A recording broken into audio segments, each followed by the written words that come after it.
পর দেখা যায় আবু লাহাব তার স্ত্রীর সেই দাসীকে ফেরত নিতে এসেছে, যে নবীজিকে প্রথমবার দুধ পান করিয়েছিল। ফলে ক্ষুধার্ত নবীজি আর দুধ পান করতে পারছে না। এ নিয়ে আব্দুল মুত্তালিব সরাসরি আবু লাহাবের কাছে আসে এবং এর কারণ জানতে চায়। আবু লাহাব তখন বলে, ওই দাসীকে আমি আমার স্ত্রীকে উপহার দিয়েছিলাম, তাই তার মালিক হলেন আমার স্ত্রী। এটা শুনে আব্দুল মুত্তালিব বলেন, তুমি মুহাম্মদের চাচা হয়েও এ কথা বলছো? অথচ আমি তো সব সময় মুহাম্মদের জন্য নিজের জান দিতে প্রস্তুত। তবে আল্লাহ তো মেহেরবান, তাই মুহাম্মদকে বেশি দিন দুগ্ধ কষ্টে থাকতে হয়নি। কারণ সে সময় আরবের রীতি ছিল যে সন্তান জন্ম নেওয়ার পর তাকে দুধ পান করানোর জন্য এবং মরুভূমি থেকে দূরের মুক্ত আবহাওয়ায় লালন পালনের জন্য বেদুইন মহিলাদের কাছে দিয়ে দেওয়া এবং নির্দিষ্ট সময় পর আবার ফেরত নেওয়া।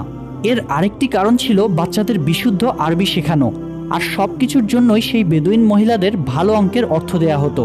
তো প্রতি বছরে একবার সেই বেদুইন মহিলারা মক্কায় আসতো বাচ্চা দত্তক নিতে। এবারও অনেক দম্পতি এসেছে এখানে। এর মধ্যে একটি দম্পতিকে দেখা যায় যারা নিজেরাও বেশ ক্লান্ত, আর তাদের উটটাও খুব নাজেহাল অবস্থা। কারণ মরুভূমির উত্তপ্ত গরমের মধ্য দিয়ে অনেক দূর পথ পাড়ি দিয়ে এখানে আসতে হয়েছে তাদের। তাই প্রথমেই তারা তাদের উটটাকে খুব কম দামে বাধ্য হয়ে বিক্রি করে দেয় এবং বাচ্চা খুঁজতে থাকে।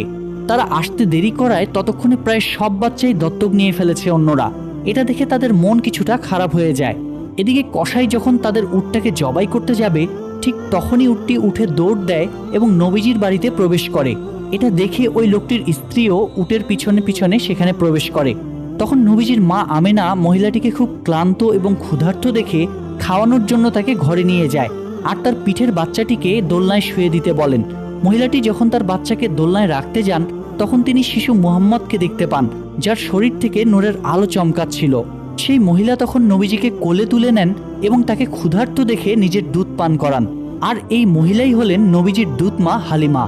আসলে নবীজিকে লালন পালনের জন্য বেশি টাকা দেওয়ার সামর্থ্য নেই বলে নবীজিকে তখনও কেউ দত্তক নেয়নি। তাই নবীজির দাদা এবং মা আমিনা হালিমা এবং তার স্বামীর সাথে কথা বলেন এ ব্যাপারে। এটা শুনে হালিমা এবং তার স্বামীও রাজি হয়ে যায়, যদিও তারা জানতো যে এক্ষেত্রে তারা খুব ভালো অর্থ পাবে না। এরপর দেখা যায় মা আমেনা নিজে অনেক কষ্ট পেলেও নবীজিকে দুধ মা হালিমার কাছে দিয়ে দেন এবং তাদেরকে আরও 2টি উট ও একটি গাধাও দেওয়া হয়েছিল। হালিমা যখন নবীজিকে নিয়ে তার এলাকায় প্রবেশ করে, তখন সেখানে বৃষ্টি হতে শুরু করেছে।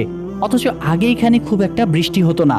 পাশাপাশি নবীজি আসার পর থেকেই দুধমা হালিমার ঘর যেন আল্লাহর রহমতে ভরে উঠেছে। আর এভাবেই কেটে যায় 2 বছর এবং চুক্তি শেষ হওয়ার কারণে দুধমা হালিমা এবং তার স্বামী মিলে নবীজিকে মা আমেনার কাছে ফেরত দেওয়ার জন্য নিয়ে আসে। নবীজি আসার সাথে সাথেই কাবাঘর পুরো জলজল করে আলো ছড়াচ্ছিল। অন্যদিকে মা আমেনাও নবীজিকে দেখে খুশিতে কেঁদে ফেলে। কিন্তু কাবার আশেপাশে তখন একটা মহামারী রোগ ছড়িয়ে পড়েছিল। সেই সাথে নবীজির দাদা আব্দুল মুত্তালিব জানতে পারেন যে ইহুদিরা তখনও নবীজিকে খুঁজে বের করার চেষ্টা করছে। তাই খারাপ কিছুর আশঙ্কা থেকে নবীজিকে রক্ষা করতে আবারও নবীজিকে দুধমা হালিমার সাথে পাঠিয়ে দেন। এরপর কেটে যায় আরও 2 বছর। এর মধ্যে হঠাৎ একদিন নবীজির দুধমা হালিমা ভীষণ অসুস্থ হয়ে পড়ে। সেখানকার কবিরাজ এবং তান্ত্রিকরা এসে হালিমাকে সারিয়ে তোলার চেষ্টা করছে, কিন্তু নবীজি এটা দেখে তান্ত্রিকদের সরিয়ে দিয়ে যখনই হালিমার হাতে হাত রাখে, তখনই দেখা যায় দুধমা হালিমা বেশ সুস্থ হয়ে গিয়েছে। আর এটা দেখে তান্ত্রিকরা অবাক হয়ে যায় এবং সেখান থেকে চলে যায়। তবে তান্ত্রিকরা বুঝে গিয়েছিল যে এই সেই বিশেষ শিশু, আর এ খবর তারা ইহুদিদের জানিয়ে দেয়।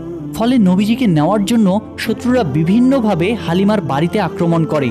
আর এ থেকে হালিমা এবং তার স্বামী নবীজিকে রক্ষা করলেও তারা খারাপ কিছুর আশঙ্কা বুঝতে পেরে হালিমার স্বামী নবীজিকে নিয়ে মক্কার একটি পাহাড়ের উদ্দেশ্যে রওনা হয়। তবে এবারের বিদায়ে দুধমা হালিমা কান্নায় ভেঙে পড়ে। নবীজির দাদা এ খবর জানতে পেরে নবীজির কাছে চলে আসেন, আর গুহার মধ্যেই তারা দাদা নাতি কাটিয়ে দেন 1 বছরেরও বেশি সময়। নবীজির উপস্থিতিতে মরুভূমি ততদিন প্রাণোচ্ছল হয়ে উঠেছিল।